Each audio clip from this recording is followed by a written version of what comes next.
बिस्मिल्लाहिर्रहमानिर्रहीम। My name is सालिहा Zulfikar. अच्छा, मैंने पिछली 2 वीडियोस में, एक वीडियो में मैंने स्टॉप्स डिस्कस किए बहुत अच्छे तरीके से। वहाँ पे मैंने सारी चीज़ें बताई हैं कि कैसे आप रिकग्नाइज करेंगे कौन कौन स्टॉप्स हैं, और फर्दर टाइप्स भी मैंने डिस्कस किए हैं। प्लीज़ उसको विजिट करें अगर नहीं देखा, क्योंकि उस तरह से आपको समझ नहीं आएगी।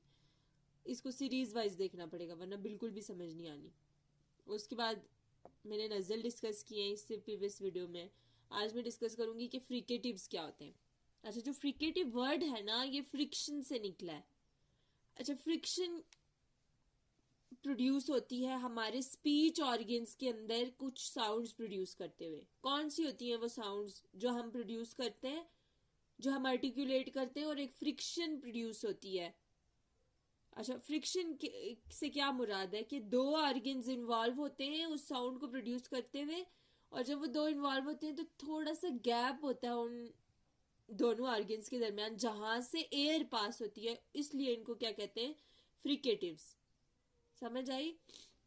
आपने कैसे याद रखना है कि a narrow gap between two of the speech organs which allow the air to pass from them. अच्छा, एयर उनके दरमियान से पास होती है। कैसे?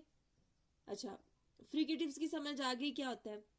2 ऑर्गन्स इन्वॉल्व होते हैं, आपस में करीब आते हैं, 2 ऑर्गन्स करीब आएंगे, थोड़ा सा गैप होगा, वो आपको फील होगा, मैं बताऊंगी कैसे।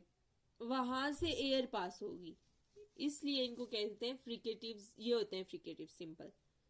इसमें और क्या चेंजिंग आते हैं जब हम ये साउंड प्रोड्यूस करते हैं। जब हम ये साउंड प्रोड्यूस करते हैं ना, तो हमारा सॉफ्ट पैलेट जो कि इस टाइम पे रेज हुआ था, उस टाइम पे लो हुआ था, दोबारा रेज हो जाएगा। दूसरा चेंज समझ आ गई? सॉफ्ट पैलेट क्या होगा, रेज होगा। रेज होके करेगा क्या, जब भी सॉफ्ट पैलेट रेज होता है तो नजल कैविटी को ब्लॉक कर देता है।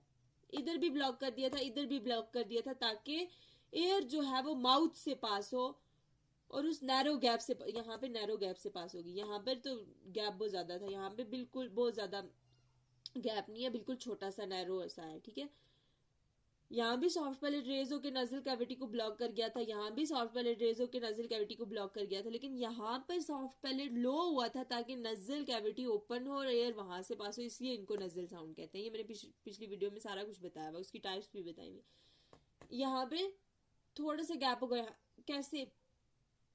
मैंने आपको सॉफ्ट पैलेट का बता दिया, उसको क्या होता है, कैसे 2 ऑर्गन करीब आते हैं और छोटा सा गैप होता है, ये भी बता दिया। अब एक और चीज बताती हूँ। ये मैंने 9 क्यों लिखा हुआ है, क्योंकि 9 फ्रिकेटिव्स है इंग्लिश लैंग्वेज के अंदर। 9 फ्रिकेटिव्स साउंड्स है इंग्लिश लैंग्वेज के अंदर।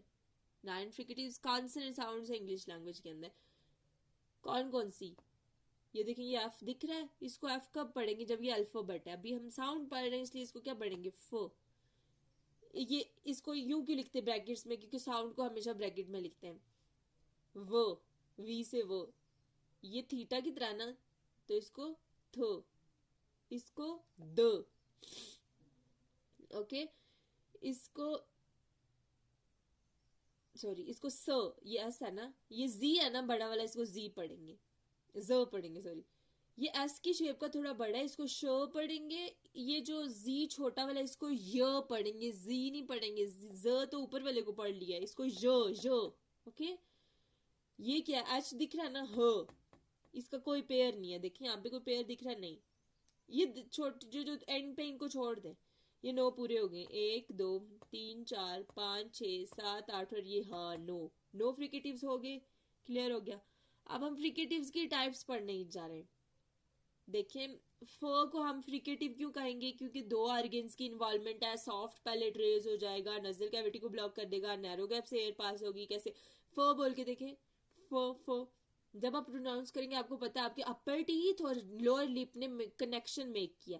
फ बोलते हुए आपको समझ आ रहा है, छोटा सा गैप था जहां से फ बोलते हुए एयर पास हो गई, फ्रिक्शन क्रिएट हुई, इसलिए हम इसको फ्रिकेटिव्स कहते हैं। क्लियर हो गया?